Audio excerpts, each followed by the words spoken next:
안녕하십니까, 박승태입니다. 오늘은 어, 우크라이나와 러시아 전쟁의 결말과 세계의 변화라고 하는 얘기를 하고 싶습니다. 우크라이나와 러시아의 전쟁도 1년이 벌써 넘었습니다. 우크라이나와 러시아의 전쟁은 크게 이제 그 이슈가 세 가지로 구분되어서 얘기할 수가 있는데, 그 첫째가 우크라이나가 이제 지정학적으로 그 위치라고 할까요? 소련에 이제 배 있고 그 소련에 이제 소속된 한 국가였는데, 이제 독립을 쟁취해서 우크라이나 공화국이 됐고, 러시아와 이제 바이 때문에 여러 가지 그 전쟁 시설들에 대한 관계, 러시아와 관계 협정에 대한 문제가 많이 남아서 핵 문제를 옮긴다든지 하는 것들이 다 잘 이행이 잘 됐었습니다.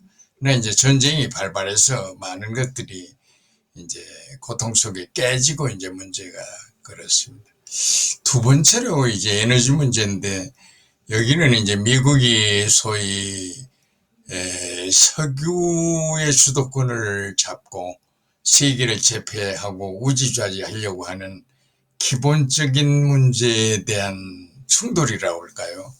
그래서 이제 과거에 그 소련 연방에 그 위성국으로 있었던 여러 나라의 가스 공급에 대한 문제로 에너지 정책, 미국의 에너지 정책에 그렇게 호락호락하지 않는데 이제 문제가 생긴 겁니다.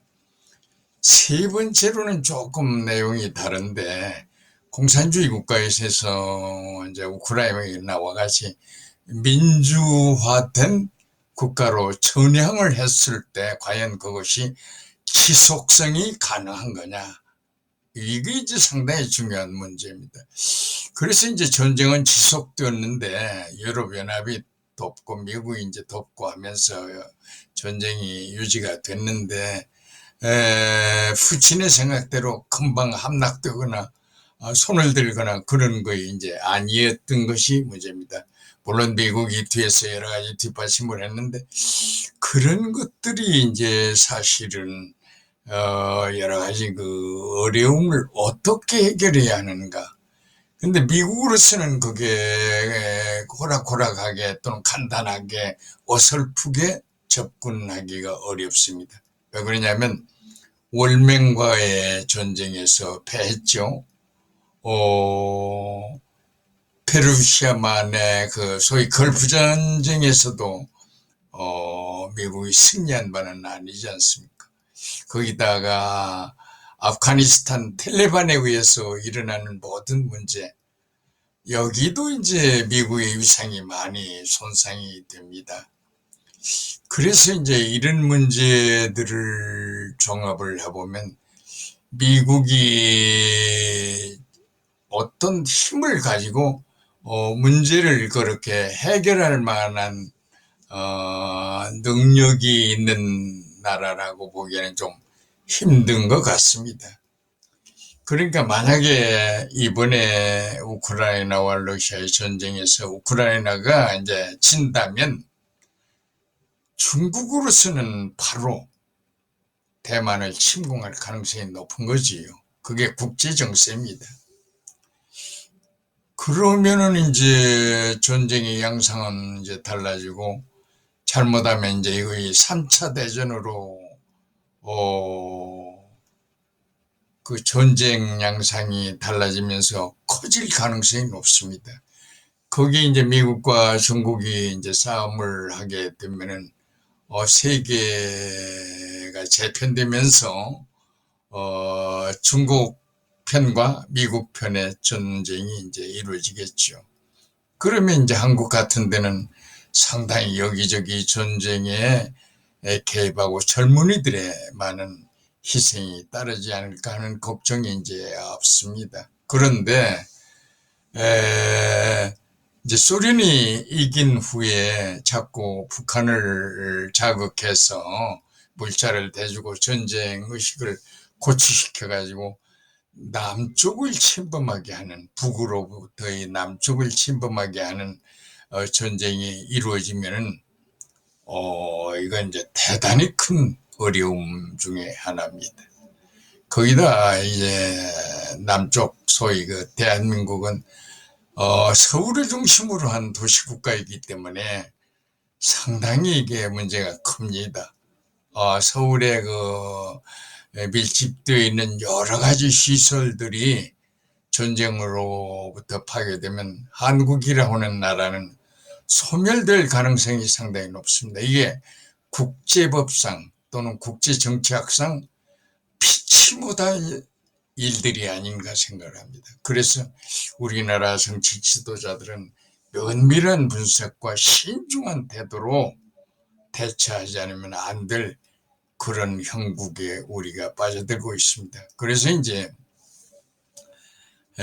러시아, 중국, 인도, 인도는 조금 독특한 나라입니다만 인도, 그 다음에 남아공, 브라질, 이런 상당히 거대한 국가들이 비교적 미국과 등을 돌리고 단결을 해서 인터넷 세상에서도 브릭이라고 하는 그 어떤 커뮤니티가 형성이 돼가지고 상당히 SNS 문제도 자기들끼리 이제 해결하는 그런 그 여러 가지 기본적인 일탈이 이제 이루어지면서 세계 질서가 상당히 흔들릴 가능성이 높은 거죠.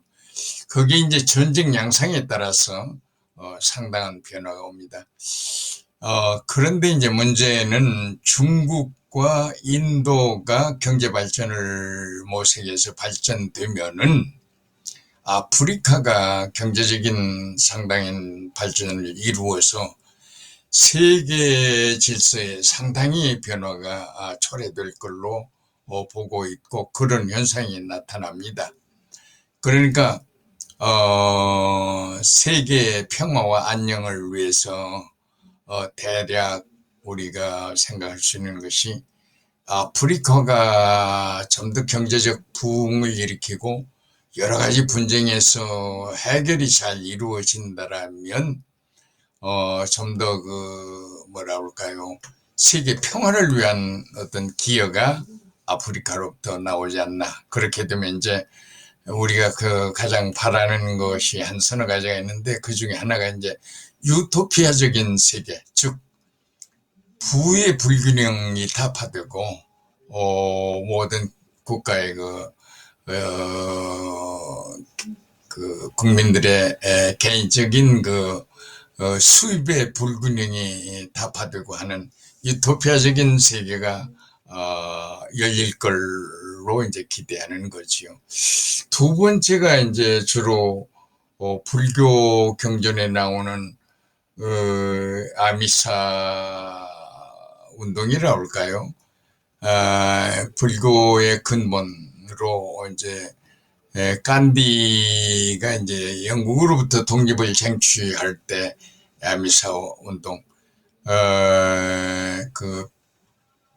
비폭력적인 운동이지요. 이게 이제 불교에서의 경전의 핵심이 되면서 소위 인간이 신체적으로나 정신적으로나 어떤 억압에서 벗어나고 비폭력적으로 대항하는 그런 거가 되는 거죠. 그리고 이제 우리 인류가 1, 2차 세계대전을 통해서 많은 사람들이 희생되고 여러 가지 죽음을 맞이해서 맛봤던 그 비참한 것을 넘어서기 위해서 이제 갖은 노력으로 이제 유엔도 구성하고 이사국을 만들어서 여러 가지 논의도 하고 하는데 소련과 중국의 거부권 행사로 인해서 한 번도 제대로 잘 이루어진 그런 것들이 없었습니다. 그러니까 어찌 보면은 세계 평화를 위하는 기름길이 맥힌 거지요. 그래서 앞으로도 그런 거에 좀 어렵지 않나 하는 생각을 가지게 되는 거지요. 그러니까 꼭 전쟁을 통해서 재편되는 그런 그 어려움이 있습니다. 많은 희생이 따르기 때문에. 그런데 이제 중국으로서는 또 생각이 달라질 수가 있겠죠. 세계 재패와 제국의 꿈을 버리지 못하는 거지요. 그러니까 이제 미국은 미국대로의 그 불안, 미국은 이제 세계 재패한 제국으로서의 그 여러 가지 기득권을 이제 주장하고, 중국과의 마찰인데, 전쟁의 양상은 항상 그 무역 마찰인데, 반도체를 통해서 상당히 이제 이 심한 마찰을 하고 있는 형국에 이르게 됩니다. 이것은 인류가 바라는 평화적인 해결이 아니고 전쟁을 이야기해야만 하는 이 어려움을 어떻게 이겨낼 건가 하는 것을 우리가 생각을 해야 합니다. 그런데 이제 세계가 재편되는 어떤 과정, 즉 불이익이라고 생각을 해보면 그 사이에 이제 상당히 미국을 좀 등지는 나라들이 많이 생기는 경우가 이제 되겠죠. 그래서 이제 중국이 이제 힘을 갖게 되면은 또 다른 양상의 여러 가지 어려움이 또 다시 밀려올 수도 있는 겁니다. 그러니까 우리나라 같은 데서는 중국이 양안 정책으로서 대만을 이제 침공하게 되는 그런 찰나에 가장 그 핵심적인 역할을 해줬으면 하는 미국의 그 기본을 우리가 잘 읽어서 우리의 어떤 손해도 최소화하면서 우리의 이익을 충분히 얻어내는 몇 가지를 생각을 해야 하지 않나 하는 생각을 가져봅니다. 일본이라는 나라가 그 한국 동란 때 상당히 경제적 부를 이루었음에도 불구하고 한국에 대해서 굉장히 그 이상하게 대한 그런 걸 보면 이해되지 않는 부분들이 많은데, 역사라고 하는 거의 냉철함을 우리가 또다시 한번 잘 분석하고 눈여겨봐야 할 그런 부분이 아닌가 생각합니다. 그래서 이제 불이익의 세상으로 바꾸어지는, 불이익이 이제 주도권을 잡는 세상으로 바꿔진다라고 할 때 우리가 과연 어떻게 처신을 해야 할 건가 하는 것에 대한 문제는 항상 남아 있습니다. 그래서 우리 지도자들은 상당히 그 정체성을 유지하면서 세계 평화에 기여할 수 있는 그런 것을 정확하게 읽어내고 실천하고 그대로 옮기는 그런 매뉴얼을 정확하게 만들어야 하지 않나 하는 생각도 가져봅니다. 우리가 많은 여러 나라의 도움을 받은 바도 있습니다만 우리도 남을 돕는 그런 역할을 이제 해야 할 때가 됐다, 이렇게 볼 수 있습니다. 그래서 이제 우리가 획기적으로 좀 사고를 바꿔야 하지 않나 하는 생각도 가져보고 세계 질서에 대한 안목을 상당히 높여야 되는 게 아닌가, 그런 생각을 해봅니다. 그래서 우리나라 젊은이들이 보다 더 나라를 사랑하는 것도 중요하지만 세계 일원으로서 세계를 바라보는 명철한 두뇌로 우리의 미래를 잘 내다보고 잘 설계하고 잘 실천하고 행동에 옮기고 하는 모든 일들을 현명하게 하면서 국제 일원으로서의 최선을 다할 수 있는 그런 명맥을 유지하는 것이 바람직하지 않나 생각을 합니다. 여기에는 이제 우리가 항상 세계 평화의 핵심적인 요소가 뭘까와 세계 인류의 그 경제적 발전을 위하는 일들이 뭘까? 그리고 우리 같이 그 무역으로만 살아가는 나라들의 그 어려움을 잘 이겨내는 게 뭘까에 대한 현명한 판단들이 꼭 필요한 때가 아닌가 생각을 해서 이야기하게 됐습니다. 감사합니다.